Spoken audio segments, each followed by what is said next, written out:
Y usted y yo va a ser bendecido, vamos a ser bendecidos por este mensaje. Porque hay un camino que no existía. Fíjese, hermano, pero el Padre en su misericordia creó un camino nuevo y diferente para conducirnos a Él, para retornarnos a Él. Porque, hermano, habíamos sido separados de Él a causa del pecado. Tremendo, ¿verdad? Pero el camino Él lo creó. Mire, hermano, Hebreos capítulo 10, versículos 19 y 20.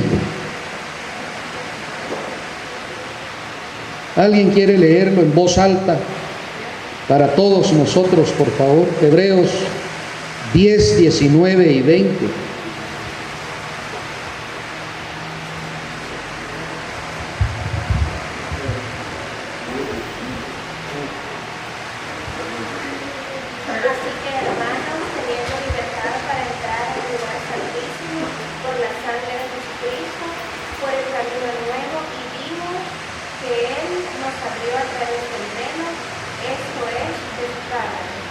Gloria a Dios. A través del camino nuevo y vivo. Dice qué lindo, ¿verdad? Esto es a través del velo, o sea, su carne. Qué lindo. Bueno, pero Hebreos nos está diciendo, nos está hablando del camino nuevo. ¿Y cuál era el camino que estaba antes? Porque este es nuevo. Entonces, ¿qué estructura existía en el que los hombres podían transitar y dirigirse en un retorno a través del arrepentimiento a Jehová Dios?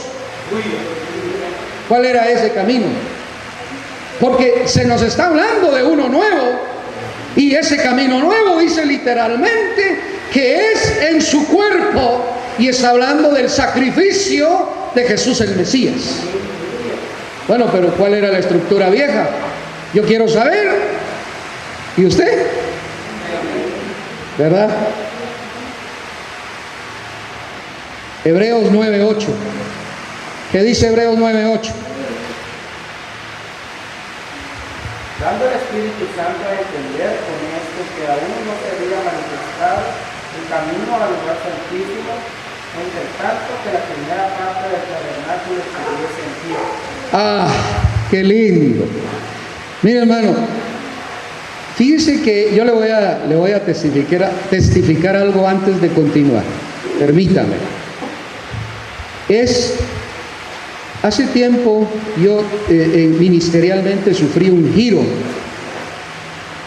porque el Espíritu empezó a inquietarme y yo empecé a dejar de tenerle o de darle importancia a la parte profética, y empecé a darme cuenta de que había surgido en mi interior una pasión nueva, un anhelo nuevo, la palabra, el conocimiento de la palabra. Y empiezo, hermano, a leer la palabra con sed, con el ánimo y con el espíritu investigador, porque quiero aprender. Y mire, he aprendido cosas tremendas. Y sufrí una especie de sismo intelectual, conceptual, porque la vieja estructura que habían, hermano, puesto los hombres en mí, se resistía y se levantaba contra el conocimiento de Dios a través del Espíritu de su palabra, y peleaba su espacio. Entonces yo abandonaba un momento la investigación, pero algo dentro de mí, una fuerza mayor a mí, me decía: estás en lo correcto, seguí, no abandones el punto. Y empiezo, hermano, el Espíritu del Señor empieza a darme entendimiento de cosas. Cambiaron toda la estructura teológica, conceptual, dogmática en la que fui formado. ¿Va a creer usted eso? Estoy hablándole de años y se lo estoy diciendo en minutos. Años. Qué tremendo, ¿eh? Y la palabra, y entonces me acordé de Daniel, porque Daniel, el profeta Daniel dice, y cuando la palabra de Dios vino a mí, creó un conflicto.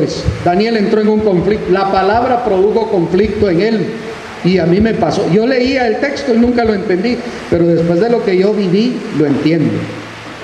Porque el primero en sufrir el conflicto soy yo, o sea, usted también.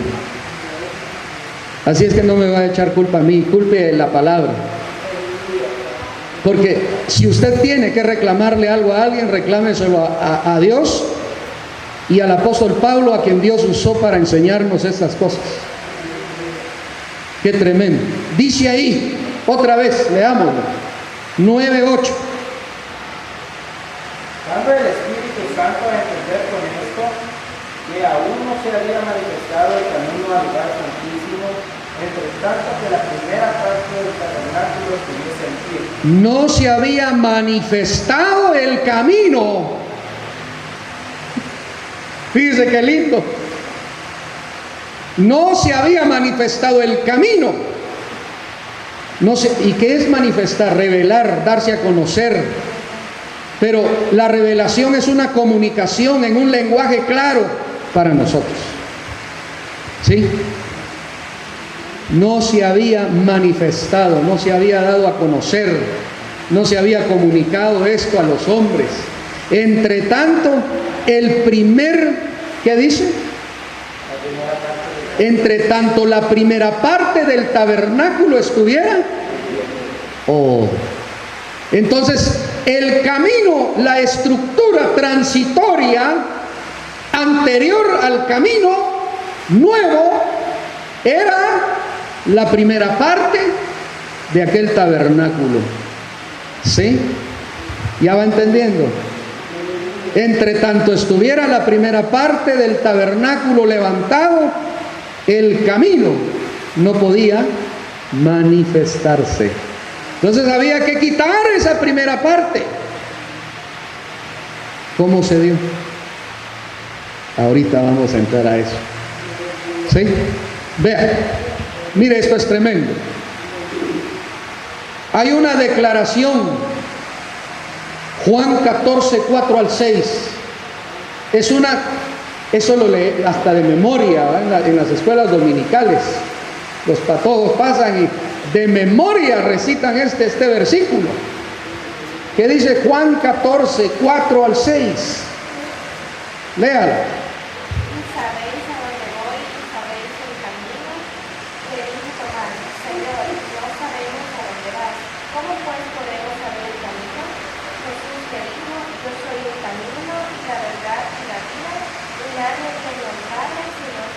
Wow, qué tremendo. Y sabéis el camino, y sabéis a dónde voy. Y ellos se quedaron, hoy sí, con un gran signo de interrogación. Señor, ni sabemos a dónde vas, y tampoco sabemos el camino.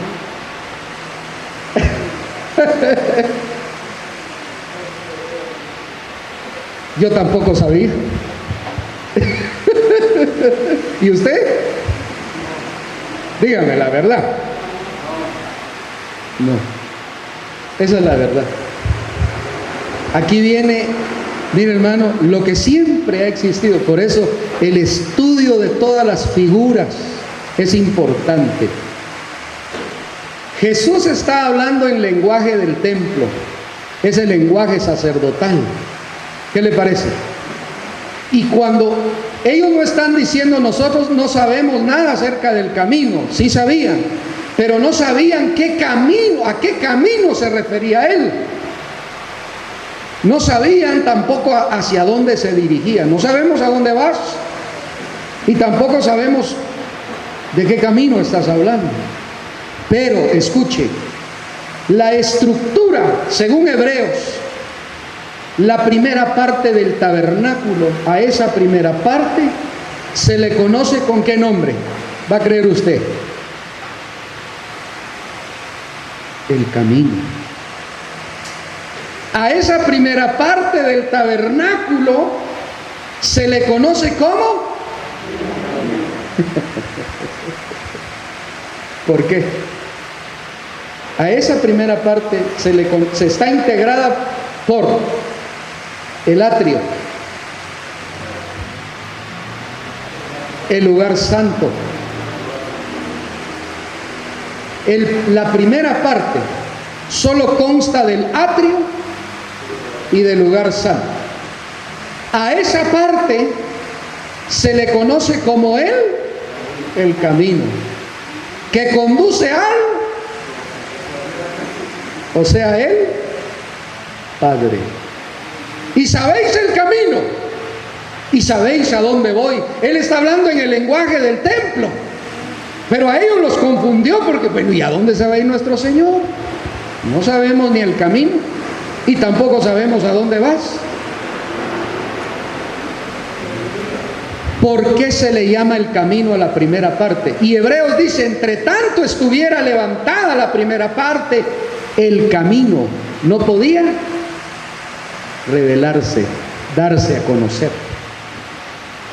¿Qué hizo él para quitar la primera parte? Aquí está. Mire qué lindo. Lo primero que se encuentra después de la puerta principal del tabernáculo era la fuente de bronce. El sacerdote no podía oficiar, servir, ministrar al Señor sin antes hacer un ritual: lavarse primero las manos y después los pies. Y eso, cuando yo leí eso, ¿cómo está así? Yo primero me lavaría mis pies y de último mis manos. Pero ellos lo hacen al revés: primero se lavan las manos y luego los pies. ¿Qué hizo Jesús con los discípulos? ¿Qué les lavó a sus discípulos? Mire, hermano, y dice: y vosotros ya estáis limpios, pero solo necesitáis lavaros los pies. Y Pedro: no, a mí no me vas a lavar los pies. Y dice el Señor: si tú no dejas que yo te lave los pies, no tendrás parte. No tendrás parte. ¡Qué tremendo! Señor, lávame todo. No. Solo los pies. ¿Por qué? Estarás listo para el camino. ¿Por qué? Estarás listo para... Por eso hay que lavar pies. Para caminar el camino con pies limpios. ¿Va entendiendo? ¿Va entendiendo? ¡Aleluya! Mire, hermano. ¡Qué tremendo, no! Mire. Dice allí, en primer lugar, estaba la fuente de bronce.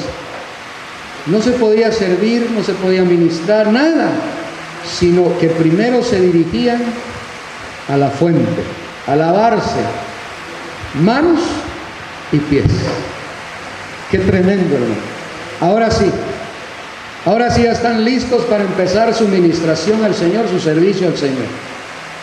Correcto, pero ¿qué significa la fuente de bronce? Hay muchos textos, pero debido al tiempo, yo solo le voy a leer algunos cuantos. Y usted que conoce de la Biblia va a empezar a atar cabos y dice: ay, sí, la Escritura dice aquí. Y usted va a decir: la Escritura dice tal cosa. Primera de Corintios 6:11. Fuente de bronce. ¿Qué dice Primera de Corintios 6:11?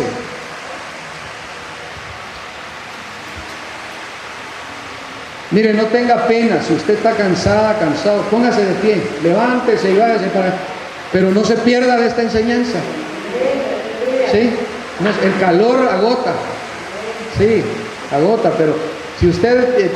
póngase de pie. A mí no me importa si usted se pone de pie y le va a dar unas vueltas allá atrás al salón y regresa con tal de no perderse hoy la palabra del Señor. Primera de Corintios 6:11.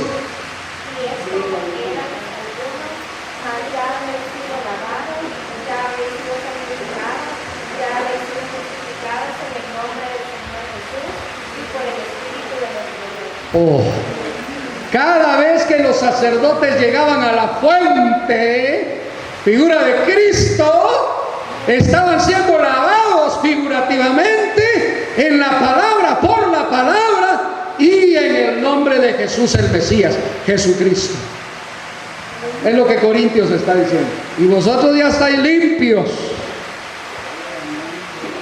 Ustedes ya fueron lavados. Ya fuimos a la fuente. Mire, hermano, yo hubiera querido ser la samaritana, no por género. No, ¿verdad?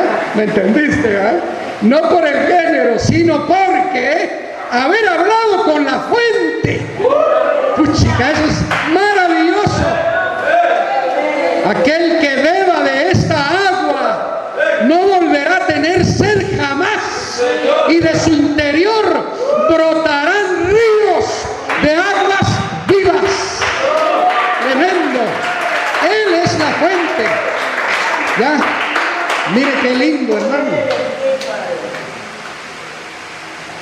Hasta lo cantamos, ¿no? Hay una fuente en mí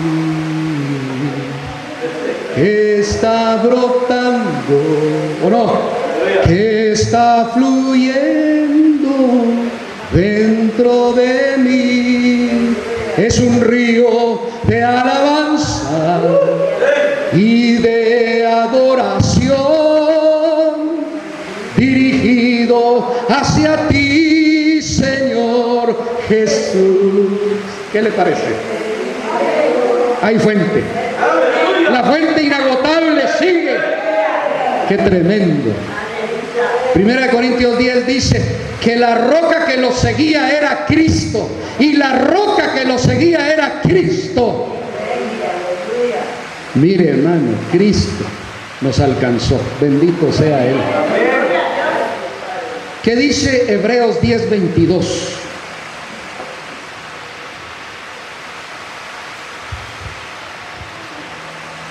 Hebreos 10:22. Amén. Acerquémonos con corazón sincero, en plena certidumbre de fe, purificados los corazones de mala conciencia y lavados los cuerpos con agua pura. Lavados los cuerpos con agua pura. Está hablando de lo que nosotros hoy conocemos como el bautismo, solo que ellos lo llaman de otra forma. ¿Sí? La tevilá para ellos en vez de bautismo es la purificación. A nosotros nos lo tradujeron como bautismo, ¿ya?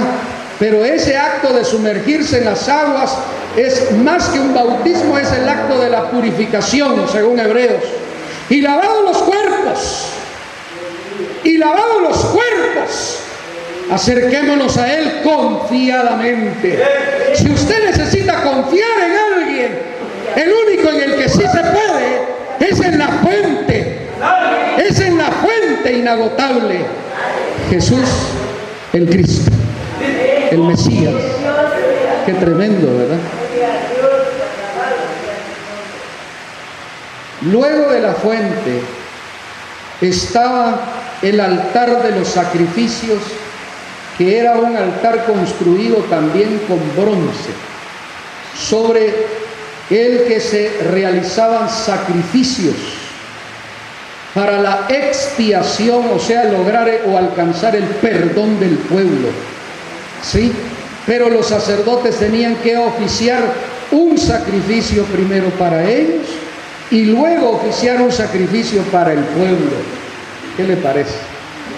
Ya habían imperfecciones en aquel camino.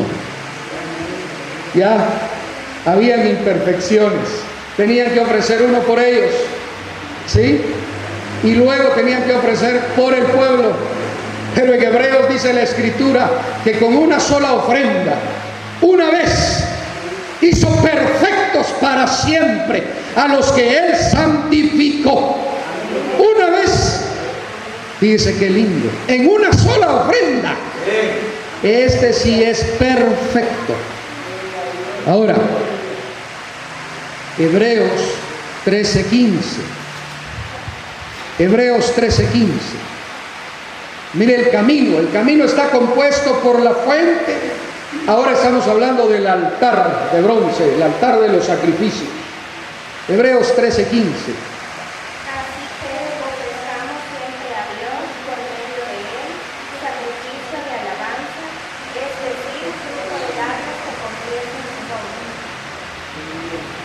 por medio de Él. El altar de bronce, el altar de sacrificios es figura también de Cristo. Porque por medio de Él, Él se convirtió en nuestro altar. Hemos de ofrecer hoy, actualidad, fruto de labios que confiesen su nombre. Por eso hay que seleccionar las alabanzas, porque hay alabanzas que no confiesan su nombre. Fruto de labios que confiesen su nombre. Tu nombre vine a bendecir, tu nombre vine a bendecir, tu nombre vine a bendecir. Me has dado paz, me has dado gozo, tu nombre vine a bendecir. Cántalo, pues.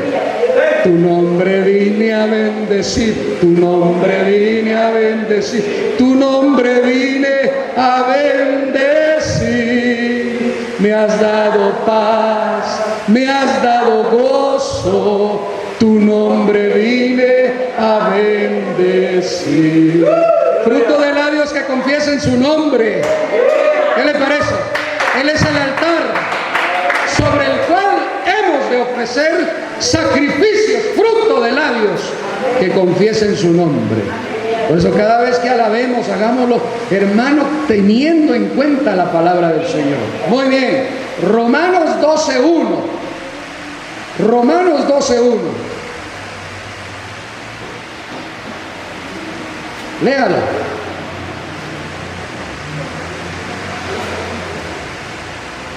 Así que, hermanos, os ruego por la misericordia de Dios que presentéis vuestros cuerpos en sacrificio vivo, santo, agradable a Dios, que es vuestro culto racional. Ese es, no tenga pena, ese mero es. Ahora, sobre este altar ya no vamos a sacrificar animales sustitutos, ya no.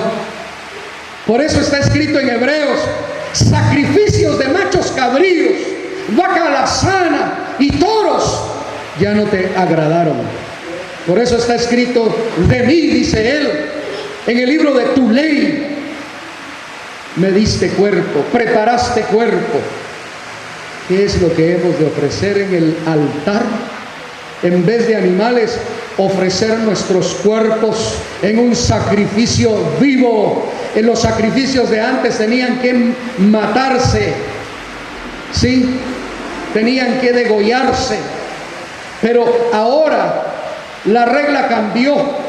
Hemos de ofrecer sacrificios agradables, pero vivos. Mire qué lindo.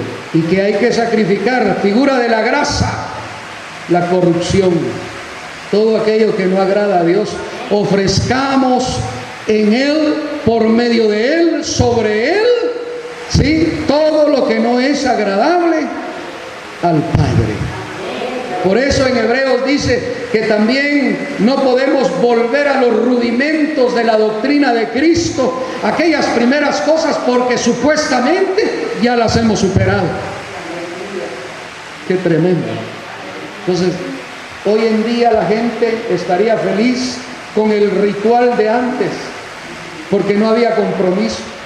Se perdió el compromiso. Era fácil ir y comprar una paloma. Era fácil comprar las tortolas. Los que tenían más capacidad, un toro, una vaca. Era muy fácil, porque no había compromiso. Pero hoy, el sacrificio vivo, santo y agradable a Dios, debe ser nuestro cuerpo.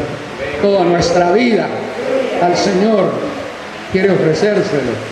Muera la corrupción, muera la vanidad, muera el mundo. ¿Sí? El que quiera ser amigo del mundo se constituye en enemigo de Dios. Hay que morir al mundo, a sus deseos.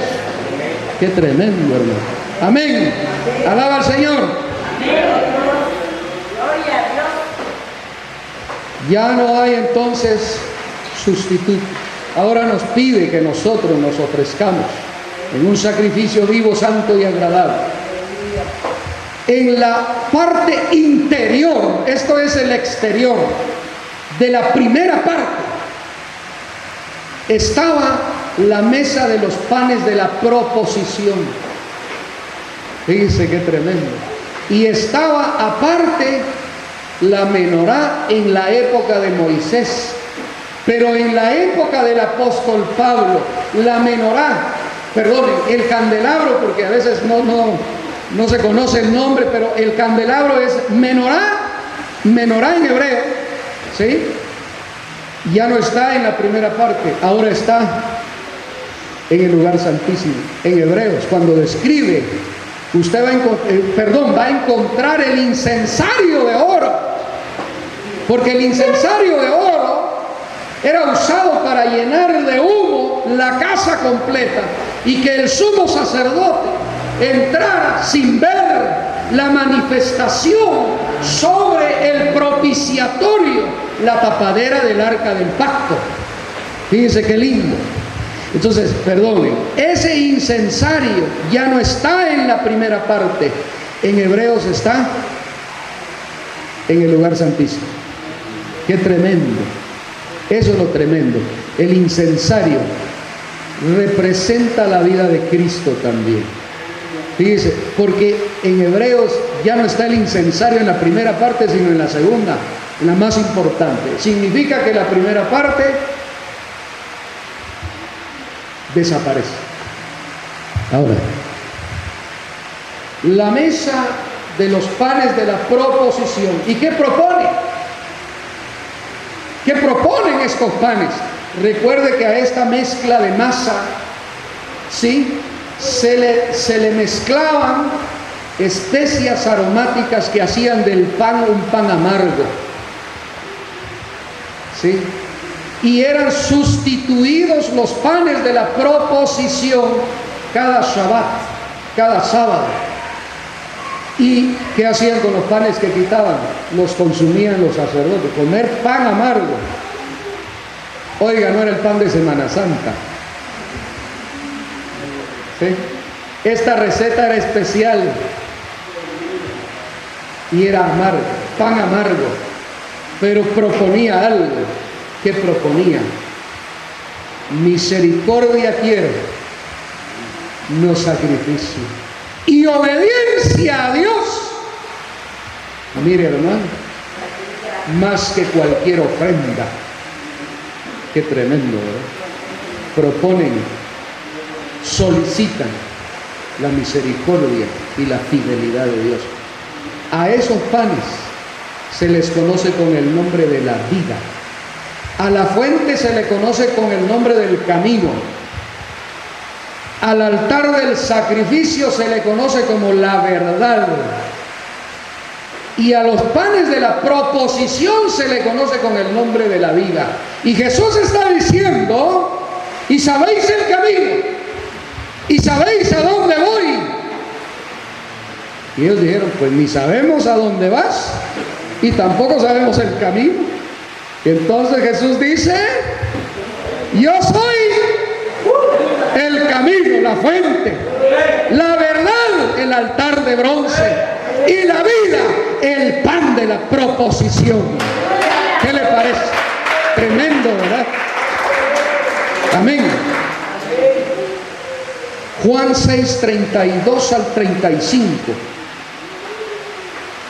Juan 6, 32 al 35. ¿Qué dice? Mire, yo no sé si usted se emociona, pero a mí yo me deleito en la palabra del Señor, hermano. De veras que sí.